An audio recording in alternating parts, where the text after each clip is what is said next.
అర్ధరాత్రి పూట మేలుకొని సాధన చేయడం అనేది సామాన్యులకు ఎవరికి వర్తించదు. కేవలం సాధకులకు మాత్రమే వర్తిస్తుంది. అది కూడా మోక్షం మాత్రమే, ముక్తి మాత్రమే జీవిత లక్ష్యం అనేటటువంటి వాళ్లకు మాత్రమే ఈ రకమైన సాధన చెప్పబడు. అందరికీ అందుకే సాధారణంగా 3 సంధ్యలే చెప్తారు. ప్రభాత సంధ్య, మాధ్యాహ్నిక సంధ్య, ప్రదోష సంధ్య, ఈ 3 ఉంటాయి. కానీ ఎవరైతే నిద్రని సాధనగా మార్చుకుంటారో వాళ్ళకు మాత్రమే ఈ ఉపాసన పనికొస్తుంది, మిగిలిన వాళ్ళకి పనికిరాదు. ఈ తురియ సంధ్యలో ఏం చేస్తామంటే మనం జపం చేస్తూ నిద్రపోవడం ఎలాగా అనేది నేర్చుకుంటాం అన్నమాట. సో నిరంతరాయంగా జపం చేయటం, నిరంతరాయంగా మానసికంగా నిలకడ కలిగి ఉండటం, నిరంతరాయంగా ఎరుకని నిలుపుకోవడం అనే దాని మీద దృష్టి పెడతాం.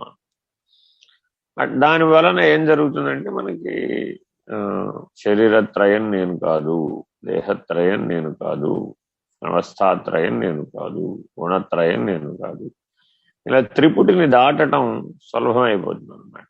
మిగిలిన వాళ్ళకి త్రిపుటిని దాటమంటే దాటలేడు, ఎందుకంటే కఠినమైన శ్రమను ఓర్చలేడు అనమాట.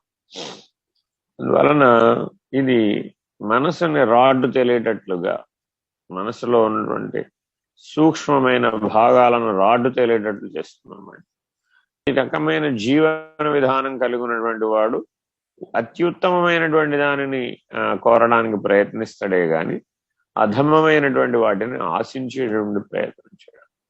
వలన సాధనలు అనేకం ఉన్నప్పటికీ వాటిలో ఇది ఉత్తమమైనటువంటి సాధనగా చెప్పబడుతుంది అన్నమాట. ఎవరైతే సమాధినిష్టను, సహజ సమాధినిష్టగా అనుభవించాలి అనేటటువంటి లక్ష్యంతో పనిచేస్తూ ఉంటారో వాళ్లకు ఈ తురియ సంధ్య సహజం అన్నమాట. దాదాపు 20-30 సంవత్సరాలు, మా గురువు గారు అయితే మరి ఒక 50 సంవత్సరాల నుంచి అలా ఈ సంధ్యా సాధన నిరంతరాయంగా అట్లా ఉంటున్నాం. దృష్టి ఎంత సూక్ష్మంగా ఉంటుందంటే ఒక శ్వాస తీసుకుని ఒక శ్వాస విడిచే సమయాన్ని కూడా పట్టగలుగుతాడు.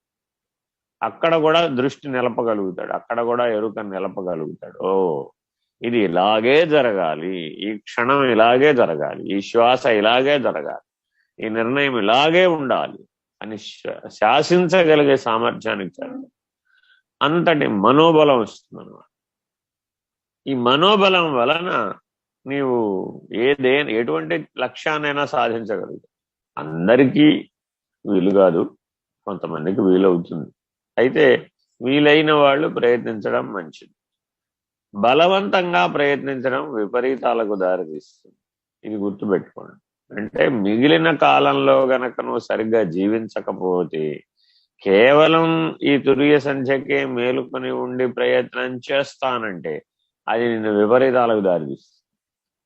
అంటే ఎందుకని అక్కడ సాక్షిగా జీవించలేదు, సంగతంతో జీవించావు, ఇక్కడ బలవంతంగా మేలుకొన్నావు. అప్పుడు మనసు చెడిపోతుందండి.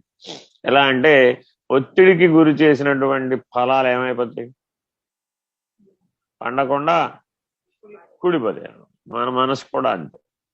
అది సహజమైన ధర్మంతో పండిపోవాలి కానీ అది అసహజమైన ధర్మంతో అణిచివేయబడకూడదు.